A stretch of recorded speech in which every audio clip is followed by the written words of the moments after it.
So one very common misconception is the difference between ASMR and Frisson, or Frisson. Frisson? I'm not French. Anyways, it's very common for people to confuse the two, especially if they only feel one, but not the other. And so I'm not even going to attempt to try to explain the difference. Plenty of people have tried in the past. What I'm going to do is try to trigger both your ASMR and your Frisson at the same time. So hopefully just add some fuel to the fire and make it even more confusing as to what's actually going on. So just sit back, we'll put some fire in the fireplace and get started.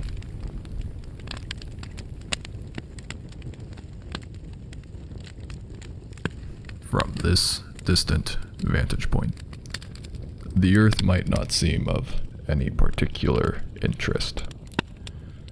But for us, it's different. Consider again that dot. That's here. That's home. That's us. On it, everyone you love, everyone you know, everyone you ever heard of, every human being who ever was, lived out their lives. The aggregate of our joy and suffering, thousands of confident religions, ideologies, and economic doctrines.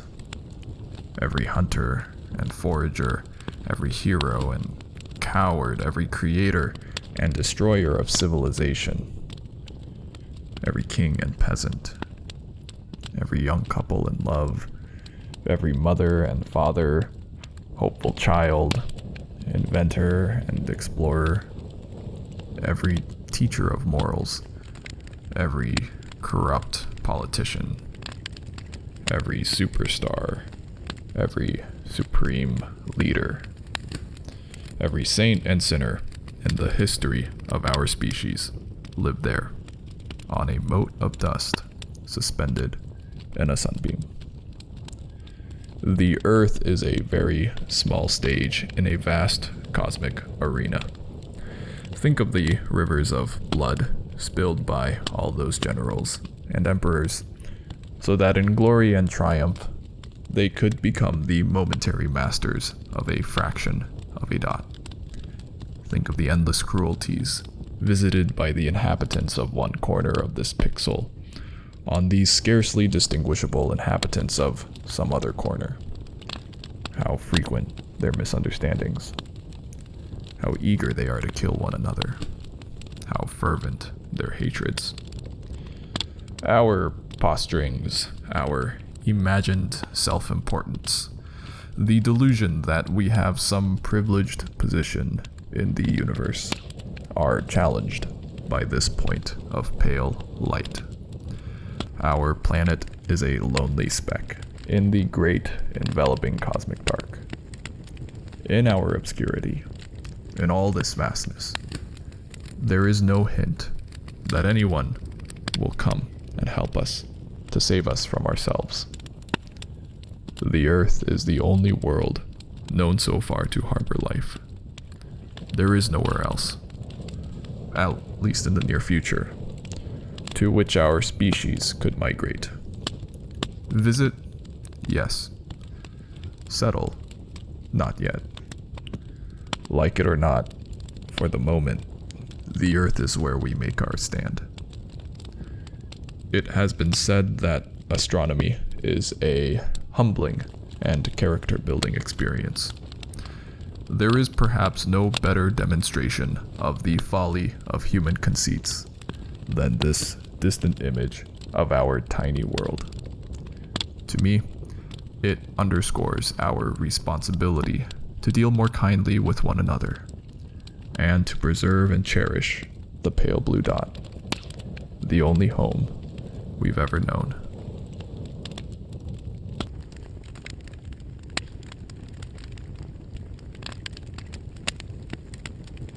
Fate has ordained that the men who went to the moon to explore in peace will stay on the moon to rest in peace. These brave men, Neil Armstrong and Edwin Aldrin, know that there is no hope for their recovery. But they also know that there is hope for mankind in their sacrifice. These two men are laying down their lives in mankind's most noble goal, the search for truth and understanding. They will be mourned by their families and friends. They will be mourned by their nation. They will be mourned by the people of the world. They will be mourned by a Mother Earth that dared send two of her sons into the unknown. In their exploration, they stirred the people of the world to feel as one. In their sacrifice, they bind more tightly the brotherhood of man. In ancient days, men looked at stars and saw their heroes in the constellations. In modern times, we do much the same, but our heroes are epic men of flesh and blood. Others will follow and surely find their way home. Man's search will not be denied, but these men were the first, and they will remain the foremost in our hearts. For every human being who looks up at the moon in the nights to come will know that there is some corner of another world that is forever mankind.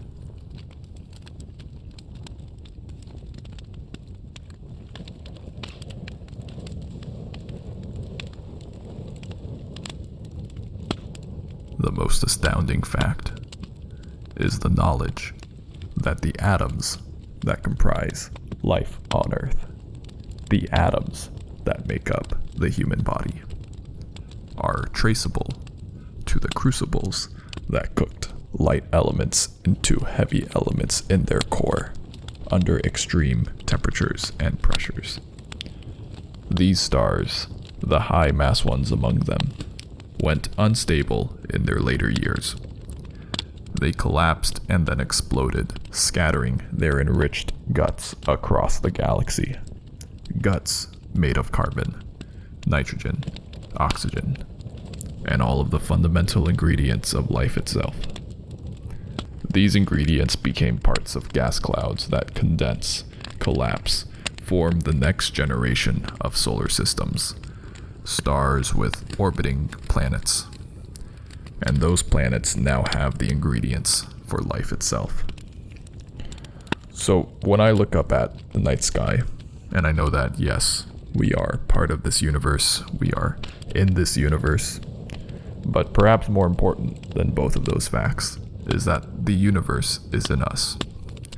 When I reflect on that fact, I look up, and many people feel small because they're small and the universe is big. But I feel big because my atoms came from those stars. There's a level of connectivity. That's really what you want in life. You want to feel connected, want to feel relevant. You want to feel like you're a participant in the goings-on of activities and events around you. That's precisely what you are, just by being alive.